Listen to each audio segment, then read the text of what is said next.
बिस्मिल्लाहिर्रहमानिर्रहीम। Welcome to our fast cooking world. मैं हूं अरफा और आज मेरे किचन में बन रही है खलीफा नान खताई।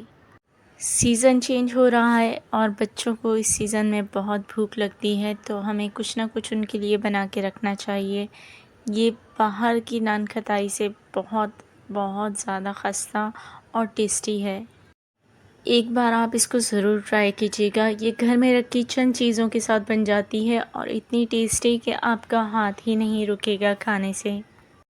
अब आप इसे घर वालों के लिए भी बनाइए और मेहमानों के लिए भी बनाएं। सब आपसे रेसिपी पूछेंगे कि ये इतनी टेस्टी नान खताई आपने कैसे बनाई है।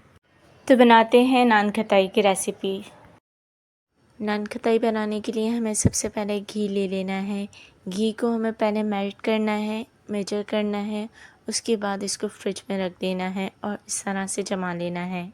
3/4 कप, अगर किसी को नहीं पता तो ये मेजरिंग कप है, इसका हाफ़ लेना है, हाफ़ कप। उसके बाद 1/4 कप और उसके बाद 1 टेबल स्पून, तो ये बन जाएगा 3/4 कप। अगर ये कप आपके पास नहीं है तो आप एक कप ले लीजिए और उसके 4 हिस्से बना लीजिए।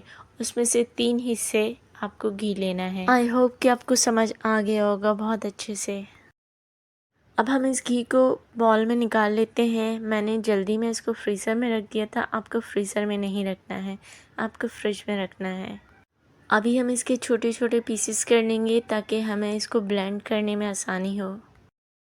अभी हमें इस घी को इतना बीट करना है कि ये मक्खन वाली फॉर्म में आ जाए और लाइट वेट हो जाए, इसका कलर भी लाइट हो जाए।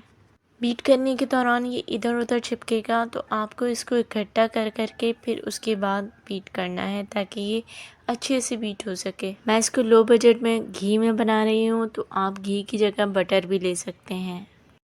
अब ये बीट हो चुका है, लाइट भी हो चुका है और फ्लफ़ी भी हो चुका है, तो हम इसमें शुगर ऐड करेंगे। तो हाफ़ कप मैंने पिसी हुई शुगर ली है और इसी के साथ मैंने 2 इलायची भी पीस ली थी। शुगर को हम थोड़ा थोड़ा करके इसमें ऐड करेंगे और बीट करते जाएंगे। एक साथ डालेंगे तो धुआं बन के उड़ेगी। तमाम शुगर मैंने डाल दी है और अब हम इसको इतना बीट करेंगे कि शुगर इसी में डिज़ोल्व हो जाए। ये साइडों पर लगेगा तो हमें साइडों से साफ़ करके बीट करते रहना है जब तक कि ये बिल्कुल लाइट वेट ना हो जाए और फ्लफ़ी ना हो जाए। ये देखिए ये बिल्कुल स्मूथ फॉर्म में आ चुका है, तो अब हम इसको बीट करना बंद कर देंगे और हम इसमें मज़ीद कुछ चीज़ें शामिल करेंगे। अब हमें मैदा लेना है। मैदा हमें तकरीबन 1 कप लेना है, 16 टेबल स्पून।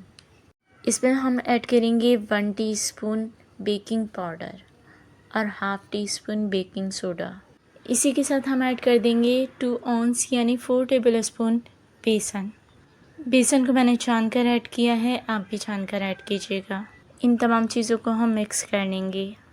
अब हम वो बैटर ले लेंगे जो हमने तैयार किया था और इसमें मैदा, सोडा और बेकिंग पाउडर वाला जो मिक्सचर है वो हम इसमें डाल देंगे।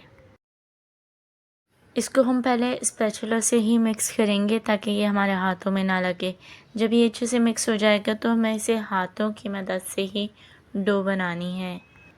हमें इसमें किसी भी किस्म की कोई और चीज़ ऐड नहीं करनी है। हाथों की मदद से जब घी मेल्ट होगा हमारे हाथों की हीट से, तो ये इसमें बहुत अच्छे से जज़्ब हो जाएगा। इसको हम इतना मिक्स कर लेंगे कि ये एक स्मूथ सी डो बन जाए। हमें इसको इस तरह से नहीं गूँथना जिस तरह से हम आटा गूँथते हैं, जस्ट मिक्स करना है हमें।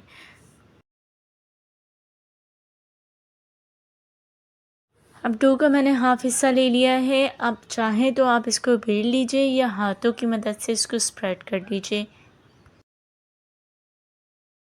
अब अगर आप इसको हाथ से उठा सकते हैं तो उठा लीजिए, वरना तो इस तरह से नाइफ़ से लेकर आप जो बेकिंग ट्रे होती है उस पर रख दीजिए, या कोई प्लेट है आपके पास स्टील की, वो उस पर भी आप कर सकते हैं, एल्युमिनियम पर भी कर सकते हैं। मैंने ये पिज़्ज़ा प्लेट ले ली थी, मैं इसी में बेक करूँगी। जो रिमेनिंग डो होगी उसको फिर हम दोबारा से बेल लेंगे और दोबारा से इस तरह से कटर से काट कर और इसकी नान खताई बना लेंगे। तमाम नान खताई इस तरह से हम प्लेट में रख लेंगे और उसके बाद मैंने इस पर बादाम लगाए थे। बादाम को मैंने भिगो दिया था और इसका छिलका उतारने के बाद इसको काट लिया था और इस तरह से हम प्रेस करके इसको लगा देंगे। आप चाहें तो अंदर भी बादाम डाल सकते हैं, लेकिन मैंने ऊपर ही लगाया है।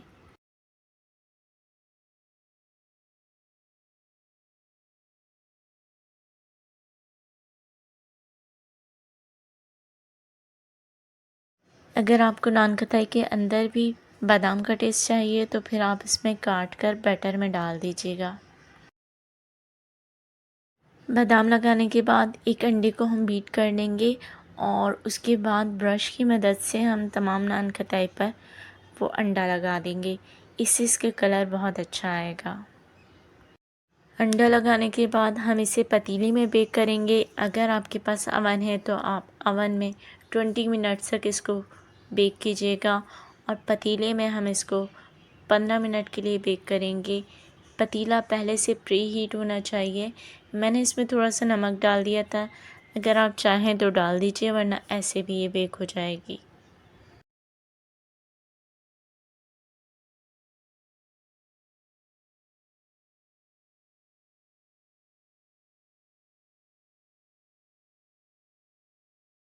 ये है इसका फाइनल रिज़ल्ट। इसको हम निकाल लेते हैं और दूसरा बैच है वो हम इसमें दोबारा से इसी तरह से बेक कर लेंगे 15 मिनट के लिए।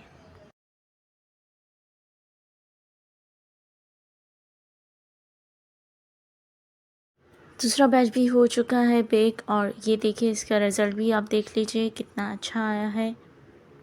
अब हम निकाल लेते हैं इसको और सर्व करेंगे। घर में ये चीज़ें बनाना बहुत ही आसान है। आप अपने बच्चों को बाहर की चीज़ें देने के बजाय घर में बना कर दें, जो उनके लिए हेल्दी भी होगा और साफ़ सुथरा भी होगा।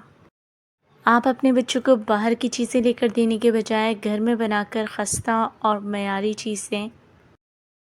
मैं आपको इसको तोड़कर भी दिखा देती हूँ कि ये कितनी खस्ता है। अगर आपने इसे एक बार खा लिया तो आप हमेशा घर में ही बनाएंगे। एक बार ज़रूर ट्राई कीजिएगा। आपका लाइक, सब्सक्राइब और वीडियो शेयर करना हमारे लिए हौसला अफ़ज़ाई का काम करता है और हमें मज़ीद मेहनत करके अच्छी वीडियोज़ बनाने का जज़्बा पैदा होता है।